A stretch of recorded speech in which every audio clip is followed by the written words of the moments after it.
Porque el Señor ha escogido a Sión, la quiso para su habitación. Este es mi lugar de reposo para siempre. Aquí habitaré porque la he deseado. Cuando leemos esto podemos decir porque el Señor ha escogido a Fuente Divina, pero también podemos decir porque el Señor ha escogido a Débora, y tú puedes poner tu nombre. Y lo leemos así, apropiándonos de la palabra. Porque el Señor ha escogido a Débora, la quiso para su habitación. Este es mi lugar de reposo para siempre. Aquí habitaré porque la he deseado. Aleluya. Que el Señor nos ha deseado, el Señor nos ha anhelado. Qué hermoso el saber que no pasamos desapercibidos para el Señor. El Señor nos tiene ahí y su amor y su misericordia están ahí con nuestras vidas. Gloria a Dios. Amén. En esta mañana vamos a estar mirando la palabra del Señor y vamos a estar orando al Señor para entrar en esta parte también. Señor, gracias por este tiempo tan hermoso que tú nos permites vivir, por la exaltación que en esta mañana podemos hacer de tu nombre y de tu obra redentora. Señor, queremos mirarte a ti y seguir mirándote y dándote gracias porque, Señor, realmente nos has mirado en tu infinito amor y misericordia. Señor, al mirar tu palabra escrita, queremos, Señor, pedirte que sea tu gracia y tu Espíritu Santo sobre nosotros para poder tener oídos sabios, para poder oír y yo poder transmitir, Señor, lo que está en tu corazón. En el nombre de Jesús, amén. Amén. Gloria al Señor. ¿Sabe que, no sé si usted recuerda que yo hace un tiempo le había comentado algo que a mí me ha impactado? Que el tercer presidente de Estados Unidos, que estuvo como presidente entre los años 1801 y 1809, ¿sabe que este hombre era Thomas Jefferson? Y este hombre era un hombre súper inteligente, un erudito, e inclusive se lo considera padre y fundador de lo que es la nación de Estados Unidos.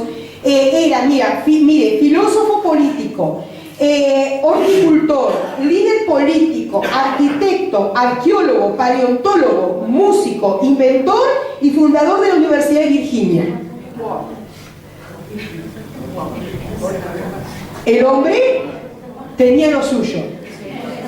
Pero sabe que a pesar de ser un hombre tan recordado y un hombre que se lo consideraba un gran hombre, este hombre nunca aceptó los milagros que en la palabra del Señor están escritas. Nunca aceptó la Biblia, los milagros que en la Biblia están escritos. Aceptaba la Biblia, pero no los milagros que en la Biblia estaba escrito. Ya me dirás tú cómo. Pero fíjese que él, siguiendo y siendo fiel a su propia idea, él se dispuso a escribir su propia versión de la Biblia. Entonces, cuando él fue quitando todos los milagros, porque él no los creía. Y cuando él termina los evangelios de esta forma, miren lo que dice: y tomando José el cuerpo, refiriéndose al cuerpo de Jesús, lo envolvió en una sábana limpia y lo puso en su sepulcro nuevo que había labrado en la peña, y después de hacer rodar una gran piedra a la entrada del sepulcro, se fue. Ahí terminan los evangelios para él. Claro, porque después viene un gran milagro. ¿Cuál era el milagro que viene después? La resurrección. Y como él no creía, él lo terminó ahí. Yo cuando pienso en esto, que este hombre un erudito, un hombre tan tremendo, y no creía en los milagros, yo digo, realmente, dice la palabra de Dios, que él mira lo que es el corazón. Y aún lo más inteligente a veces Dios lo deja ahí, porque lo que mira es el corazón. Queridos, cuando nosotros pensamos esto, doy tantas gracias a Dios, que mi Biblia, la palabra del Señor real, no termina ahí. Lo pusieron en la tumba y se fue. Lo único que me falta decir, a tomar un desayuno. Lo único, o merendar. Pero queridos, cuando nosotros vemos que la historia original del Señor, gracias a Dios, tiene otro final, mi corazón, mira, se regocija y puedo decir: Señor, gracias, gracias, gracias por ese amor. Miren, queridos, nosotros podemos entender que los musulmanes, ellos tienen el lugar donde Mahoma fue sepultado. Podemos entender que los budistas tienen el lugar donde Buda ha sido sepultado. Podemos entender que los chinos tienen el lugar donde Confucio ha sido sepultado. Pero, queridos, la palabra de Dios nos dice que la tumba de Jesús está vacía. El cuerpo de Jesús no está ahí porque Él ha resucitado. Y aunque alguien querido apagar por años y por siglos y por tiempos y tiempo esa verdad tan grande y tan tremenda de que Cristo ha resucitado, no han podido apagar eso. Mire, cuando los judíos y el exterminio y todo lo demás, lo que ellos querían hacer realmente era apagar la voz del pueblo de Dios.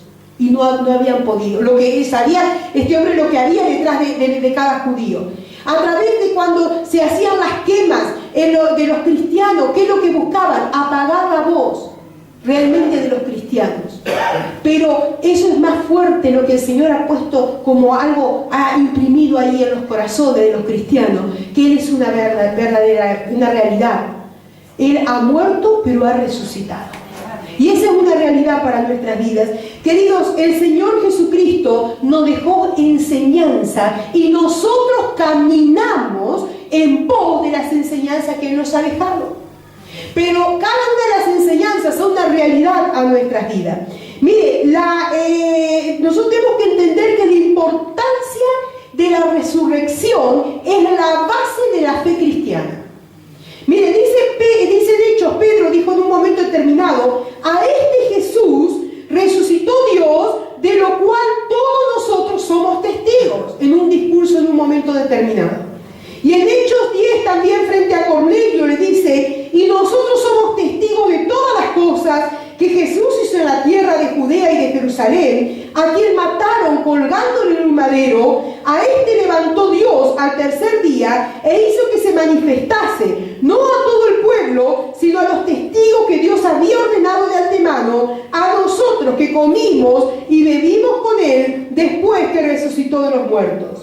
Y en 1 Corintios 15 escribe Pablo: si Cristo no resucitó, en vana es nuestra fe.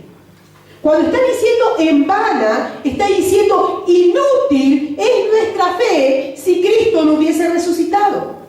Quiere decir que realmente nuestra fe sería vana, nuestra predicación sería vana. Entonces, si es vana nuestra fe, pensaba yo, y nuestra predicación, ¿es vano para qué vamos a evangelizar? ¿Sí o no? ¿Qué esperanza le vamos a dar a la gente? Si es vana, si Cristo no hubiese resucitado y es vana nuestra predicación, ¿para qué vamos a venir a la iglesia? ¿A la iglesia? Si es vano realmente, ¿para qué aún es vano la Biblia? ¿Por qué? Porque nos cuenta una historia entonces que no fue. Miren, queridos, la fe nuestra nos dice que nunca, mejor dicho, que es una realidad tan tremenda el que Cristo haya muerto y haya resucitado. El Señor lo dijo una vez y lo dijo muy claro, y no solo una vez, lo dijo varias veces, pero a lo que me voy a referir. Él dijo en una oportunidad, dijo: yo soy mayor, le dijo a los judíos, que vuestro templo. En otra oportunidad dijo: yo soy mayor que Salomón. En otro momento dijo: yo soy mayor que Jonás. Y en otro momento dijo: yo soy mayor que Abraham, porque ellos tenían su mirada en Abraham.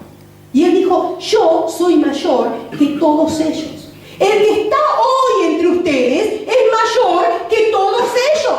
A los que vosotros ponéis la vista, a los que vosotros miráis, a los que vosotros confiáis, en los que vosotros creéis, pues yo soy mayor que todos ellos.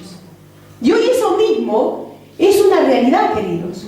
El mundo hoy pone la confianza en todo lo que pueda pasar, en los horóscopos, en esto. Yo no sé si a usted le pasa, pero con el TDT 2x3 le están entrando canales que usted no ha programado, y de pronto al hacer zapping le entra un canal. Y usted dice: ¿y ese de dónde salió?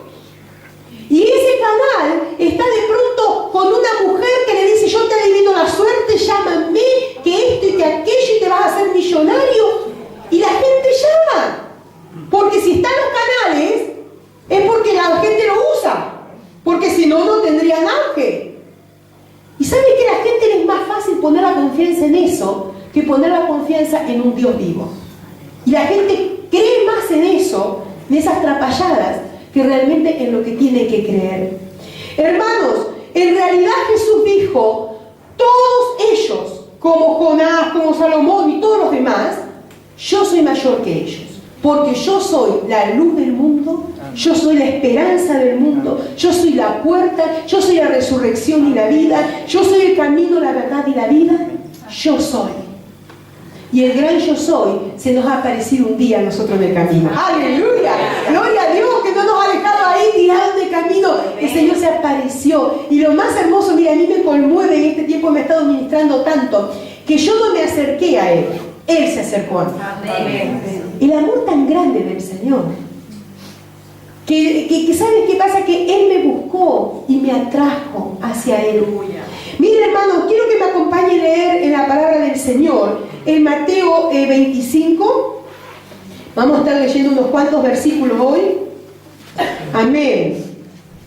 En Mateo 27 vamos a estar leyendo desde el verso 57 al 61 en primer lugar.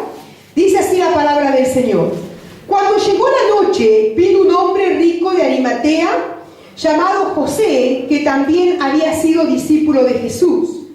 Este fue a Pilato y pidió el cuerpo de Jesús. Entonces Pilato mandó que se le diese el cuerpo, y tomando José el cuerpo, lo envolvió en una sábana limpia, y lo puso en su sepulcro nuevo que había labrado en la peña. Y después de hacer rodar una piedra pequeña, ¿una qué? Ajá, parece que hay 2 o 3 leyendo nomás. Una gran piedra a la entrada del sepulcro se fue. Y estaba allí María Magdalena y la otra María sentada delante del sepulcro. Queridos, fíjense ustedes lo que dice la palabra del Señor. Tremenda palabra.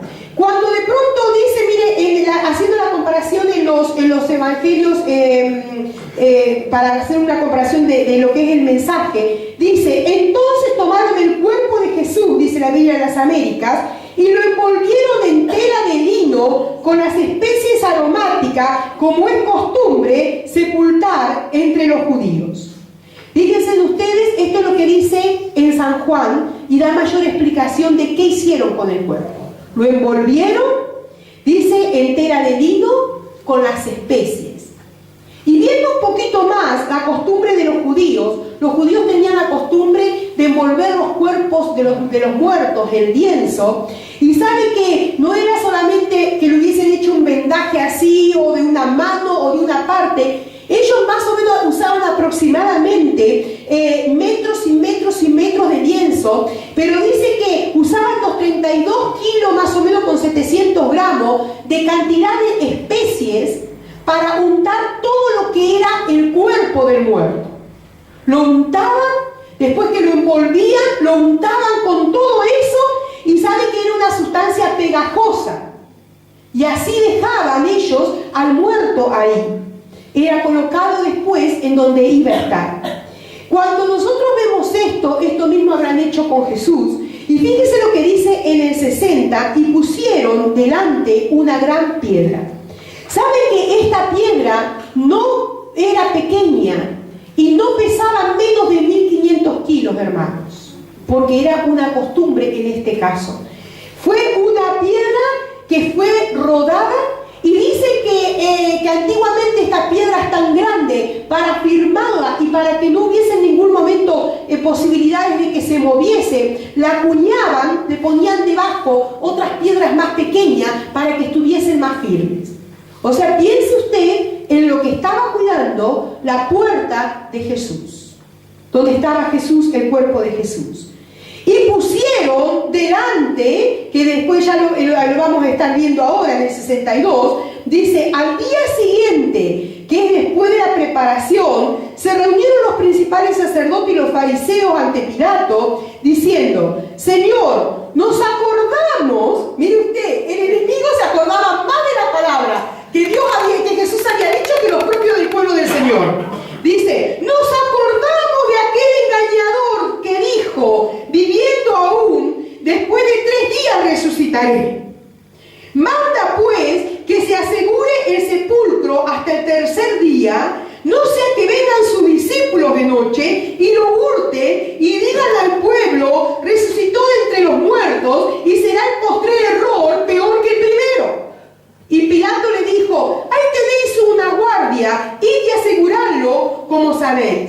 Entonces ellos fueron y aseguraron el sepulcro, sellando la piedra y poniendo la guardia. Hasta ahí por un momento. Me encanta el humor del Señor. Me encanta el humor de Dios, queridos. Fíjense ustedes una cosa. Ellos mismos sabían lo que había dicho. Y segundo, van y hacen más grande el milagro. Porque estaba asegurada, pero ellos fueron y la sellaron. Como diciendo, esto no lo puede mover, como se acuerdan que dijo del Titanic. Esto ni Dios lo hunde. Y eso hace el enemigo, decir esto ni Dios lo va a hacer. Pero el Dios del milagro es el que mueve la piedra. Es el que mueve la piedra. Hermanos, cuando nosotros vemos esto y que ellos tenían un terror tremendo de que fuesen a robar el cadáver y que realmente se cumpliese, dijese el pueblo que se había cumplido la palabra. Mire, si seguimos leyendo un poquito más, porque es apasionante el pasaje, dice, pasando el día de reposo al amanecer del primer día de la semana, vinieron María Magdalena y la otra María a ver el sepulcro. Fíjense, ellas iban seguramente pensando que iban a ver al muerto. Yo no sé hasta qué punto en sus corazones había seguridad de que resucitaría el Señor, porque dice en otro pasaje que ellas llevaban especies como para seguir ungiendo el cuerpo. Y dice, y hubo un gran terremoto, porque un ángel del Señor descendió del cielo y llegando, removiendo la piedra, y se sentó sobre ella. Y llegando, removió la piedra y se sentó sobre ella. Hasta ahí por un momento. ¿Sabe qué? Era costumbre en el pueblo judío que había ciertas actitudes, por ejemplo, el lenguaje corporal que tenían los judíos, que ellos lo entendían como dentro de sus costumbres. Cuando alguien terminaba una faena de trabajo, lo que hacía era se sentaba, porque era señal de ha terminado la labor. Ha terminado y ha concluido la labor. Lo mismo que usted recuerda cuando en algunos pasajes dice, cuando hay un pasaje que dice especialmente en el Antiguo Testamento, que el Señor ha desnudado su brazo en pos de su pueblo. Ellos usaban túnicas largas y de pronto cuando ellos tenían que trabajar, no podían trabajar con las túnicas largas, entonces lo que hacían era arremangarse. Eso era señal de trabajo. Eran lenguajes corporales que tenían entre ellos ahí como un lenguaje verbal, como si fuese un lenguaje verbal visible. ¿Sabe qué? Ellos en ese momento, cuando el ángel de pronto termina ahí de hacer aquella obra en un terremoto, que solo Mateo habla del terremoto, pero en un terremoto, o sea que ha temblado y removió la piedra y se sentó sobre ella, estaba diciendo que la obra estaba acabada. Y que el Jesús que estaba ahí, ya no estaba ahí, había resucitado. Él estaba diciendo, la promesa que había sido dada al pueblo, hoy está cumplida. Hermanos, y esa promesa ha sido una realidad para nuestras vidas. La obra del Señor fue una realidad en la resurrección. Ha sido una realidad en la cruz, pero ha sido una realidad en la resurrección. Y esa es una realidad para nosotros. Y si seguimos leyendo en el verso 3, dice, el versículo 3 dice, su aspecto era como un relámpago y su vestido blanco como la nieve, y de miedo de él los guardas temblaron y se quedaron como muertos, los que estaban cuidando. Fíjense, y miren, le digo un detalle más, que a mí me embarga de emoción, porque Dios tenía unas cosas ahí haciendo. Había una leyenda, o no leyenda, sino que algo que se decía entre la guardia romana, que cada guardia romano estaba adiestrado para en 2 metros cuadrados pelear contra 1000 enemigos.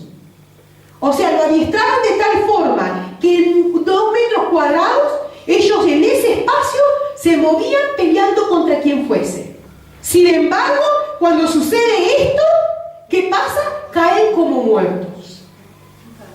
Los muy valientes que en 2 metros peleaban contra 1000, decía la leyenda urbana. Y ahí Jesús Dice, y ahí en el 5 dice, mas el ángel respondiendo dijo a las mujeres, no temáis vosotras, porque yo sé que buscáis a Jesús, el que fue crucificado. Le dice, no está aquí, pues ha resucitado. Aleluya. Como dijo, venid, ved el lugar donde fue puesto el Señor. Y les hace una invitación, venid, ved, comprobad que ya no está ahí.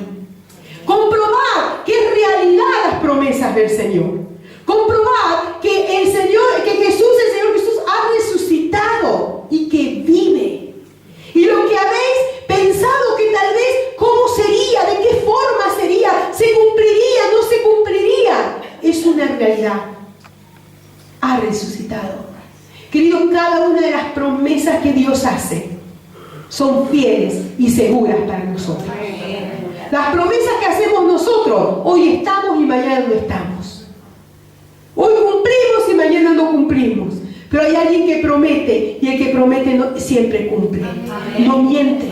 Aleluya, gloria al Señor. Y fíjense ustedes, en el 7 dice, id pronto y decid a sus discípulos que ha resucitado de los muertos. Y he aquí va delante de vosotros a Galilea. Allí veréis, he aquí os lo he dicho. Entonces ellas, saliendo del sepulcro con temor y gran gozo, fueron a paso de tortuga a dar las nuevas a los discípulos. ¡Corriendo! Yo me pregunto, y hacía esta reflexión para mí mientras preparaba, ¿nosotros salimos corriendo para dar las buenas nuevas de salvación? Suenen los signos, ahí los violines, lo que sea. ¿Realmente estamos tan dispuestos para hablar con otros acerca del Evangelio, iglesia? ¿Estamos tan dispuestos a salir a correr y decir, el Señor ha resucitado y vive? Si a veces cuando alguno viene y dice, bueno, mira, pero realmente tu fe en esto y aquello, nosotros empezamos, sí, capaz que sí, mira, capaz que entonces nos resucitó. Querido, tenemos la fe tan endeble, tan liviana.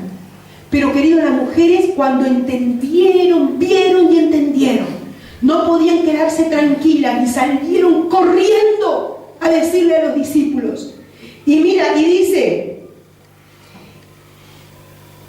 en el 8, entonces ellas, saliendo de su sepulcro con temor y gran gozo, fueron corriendo a dar las nuevas a los discípulos. Y mientras iban a dar las nuevas a los discípulos, he aquí, ¿quién? Jesús. El muerto. El finado, y lo digo con respeto, el que decía que no iba a resucitar, le salió al encuentro diciendo, salve. Y ellas acercándose, abrazaron sus pies y le adoraron. Entonces Jesús le dijo, no temáis, id, da las nuevas a mis hermanos, para que vayan a Galilea y allí me verán. Queridos, Él les dice, no teman. Queriendo decirle, queridas, empieza un tiempo nuevo para ustedes. Aleluya. Un tiempo nuevo, un tiempo especial. Miren, hermanos, cuando nosotros vemos esto y vemos realmente lo que el Señor Jesús, la obra del Señor Jesús resucitando, podemos ver la obra y el amor de Dios sobre nuestras vidas. Y seguimos un poquito más.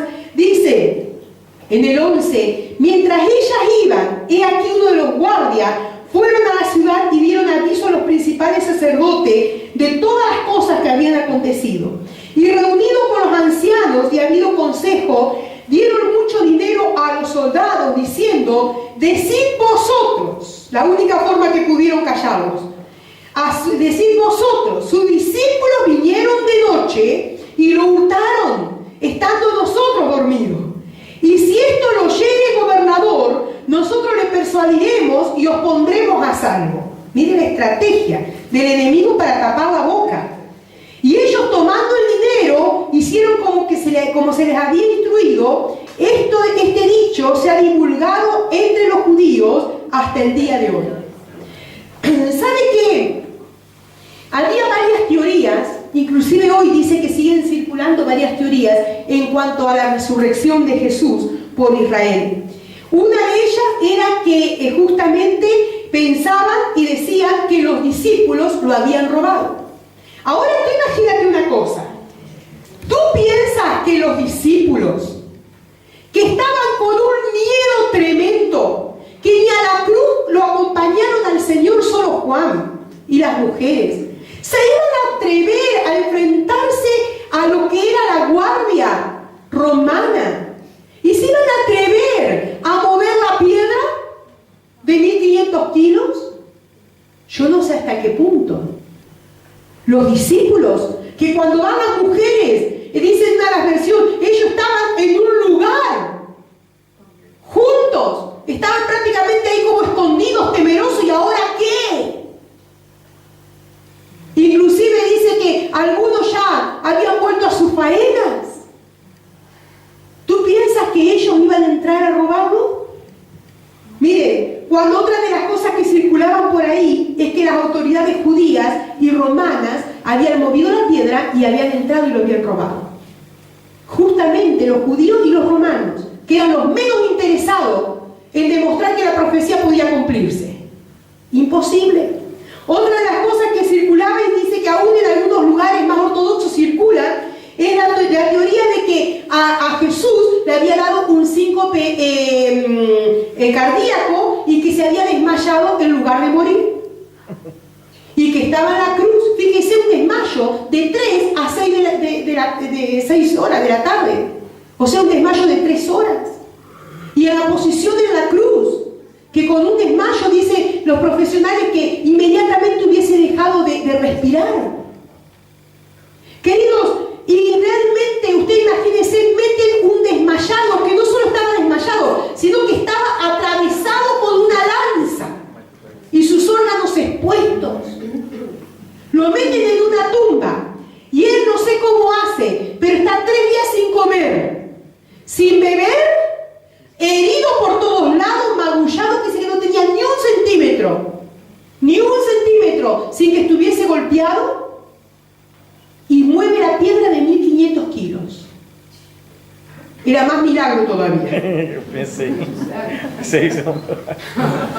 Queridos, eso era lo que decían para tapar la boca y para decir que el milagro no existió. Pero la palabra de Dios nos dice que hubo un milagro tan real como que tú y yo estamos hoy aquí. Y por ese milagro yo vivo y seguiré viviendo después que parta de esta tierra. Mira, hermanos, realmente la palabra de Dios nos enseña que el cadáver ya no estaba. Jesús había resucitado. La palabra de Dios nos enseña que lo que Él había prometido se había cumplido. La palabra de Dios nos enseña que realmente el Señor en un momento determinado dijo: destruid este templo y en 3 días lo levantaré. Y es más, Juan añade que Jesús habló del templo de su cuerpo y que cuando resucitó de los muertos, dice que los discípulos recordaron lo que Él había dicho: destruid este templo y en 3 días será levantado. Queridos, nosotros podemos entender, dice la palabra del Señor, que la tumba quedó vacía. Y no solo que quedó vacía, sino que Jesús se presentó a gente. Dice que cantidad de gente. En un momento determinado dice que se presentó a Pedro. En otro momento dice que se presentó a los 12. En otro a los que se presentó camino a Emaús. En otro se presentó a Tomás. En otro se presentó a 500 hermanos a la vez. En otro se presentó a Jacobo. Y aún se presentó a Pablo. ¿Se acuerdan lo que hablamos en la vigilia? Se presentó a Pablo en el camino, que era Saulo. Saulo, Saulo, ¿por qué me persigues? Querido, esa es nuestra fe. Que Jesús fue muerto, pero fue resucitado. ¡Aleluya! Y esa es nuestra victoria, hermanos. Dice en Romanos: Dios, el que da vida a los muertos y llama a las cosas que no son como si fuesen. Hermanos, el Señor ha hecho realidad. Dice en Romanos 8: y si el espíritu de aquel que levantó de los muertos a Jesús mora en vosotros, el que levantó de los muertos a Cristo Jesús vivificará también vuestros corazones mortales por su espíritu que mora en vosotros. Hermanos, mientras pensaba, escribía alguna idea. La diferencia entre la desesperanza y la esperanza es Dios mismo obrando en la resurrección. La diferencia entre la frustración y la realización es Dios mismo obrando en la resurrección. La diferencia entre la muerte de Jesús el viernes y la resurrección de Jesús el domingo es Dios obrando en la resurrección. La diferencia entre la antigua vida de fracaso nuestra y la nueva vida de victoria y poder en Dios es el obrar de Dios en la resurrección. Hermanos, esto es un poder para ti y para mí, y es un poder vigente hoy día.